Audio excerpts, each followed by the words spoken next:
So initial marketing ಇಲ್ಲದೆ organic growth ಆಗಿದ್ದು authentic experience power ಬಗ್ಗೆ ಏನು ಹೇಳುತ್ತೆ ಸರ್? ಓಕೆ, ಇದು ಇನ್ಫ್ಯಾಕ್ಟ್ ಹೇಳ್ಬೇಕಂತಂದ್ರೆ ನಾವೊಂದು ಡೋಮ್ ಕಟ್ಕೊಂಡು ಒಂದು ಹೋಮ್ ಥಿಯೇಟರ್ ಮಾಡ್ಕೊಂಡಿದ್ದೆ, ನಮಗೆ ಅಂತಾನೆ ಮಾಡ್ಕೊಳ್ಳೋಣ ಅಂತ ಒಂದು ಯೋಚನೆ ಸ್ಟಾರ್ಟ್ ಆಗಿದ್ದಿದ್ದು ಒಂದು ಕಾನ್ಸೆಪ್ಟ್.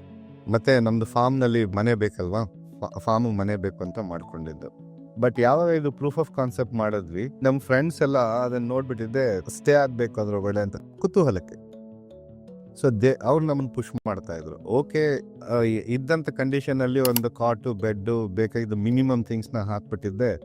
ಅವ್ರು ಬಂದು ಅಲ್ಲಿ ಇರೋದಕ್ಕೆ ಶುರು ಮಾಡಿದ್ರು. ಒಂದು ಫ್ಯಾಮಿಲಿ ಬಂದಿದ್ರು, ಅವ್ರಿಗೆ ಅದೇನೋ ಇಷ್ಟ ಆಯ್ತು ಅಂತ ಹೇಳಿ ಅವ್ರದ್ದು ಫೋಟೋ ಅದೆಲ್ಲ ಶೂಟ್ ಮಾಡ್ಕೊಂಡು ಅವ್ರದ್ದು ಇನ್ಸ್ಟಾನಲ್ಲಿ ಅಲ್ಲಿ ಇಲ್ಲಿ ಹಾಕೊಂಡು ವರ್ಡ್ ಆಫ್ ಮೌತ್ ಹಿಂಗೆ ಅದು ಪ್ರೊಪಗೇಟ್ ಆಗ್ತಾ ಹೋಯ್ತು. ಸೊ ಬೇರೆಯವ್ರು ನೋಡಿದವ್ರು ನನಗೂ ಬೇಕು, ನಾನು ಒಂದ್ಸಲ ಬಂದು ಇರ್ತೀನಿ ಅಂತ ಹೇಳಿ ಅದು ನಮ್ಮನ್ನ ಇನ್ಸ್ಪೈರ್ ಮಾಡ್ತು ಹೆಚ್ಚಾಗಿ ಕಟ್ಟೋದಕ್ಕೆ ಡೋನ್ಸ್ನ. ಬೈ ವರ್ಡ್ ಆಫ್ ಮೌತ್ ಅದು ಮಾರ್ಕೆಟಿಂಗ್ ಆಗ್ತಾ ಇದೆ. ನಾವೇನು ಖುದ್ದಾಗೇನು ಮಾರ್ಕೆಟಿಂಗ್ ಮಾಡ್ತಿಲ್ಲ. ಜನ ನೋಡಿದ್ರೆ ಒಂದ್ಸಲ ಬಂದಿರಬೇಕು ಅಂತ ಅಂದ್ಕೊಳ್ತಾರೆ.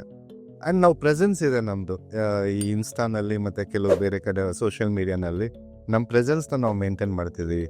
ಸೊ ನೋಡಿದವ್ರು ಆಟೋಮೆಟಿಕಾಗಿ ಬಂದು ಒಂದಿನ ಎಕ್ಸ್ಪೀರಿಯನ್ಸ್ ಮಾಡೋಬೇಕು ಅಂತ ಬಂದು ಹೋಗ್ತಾರೆ. That's how the marketing is happening without much of efforts from our end.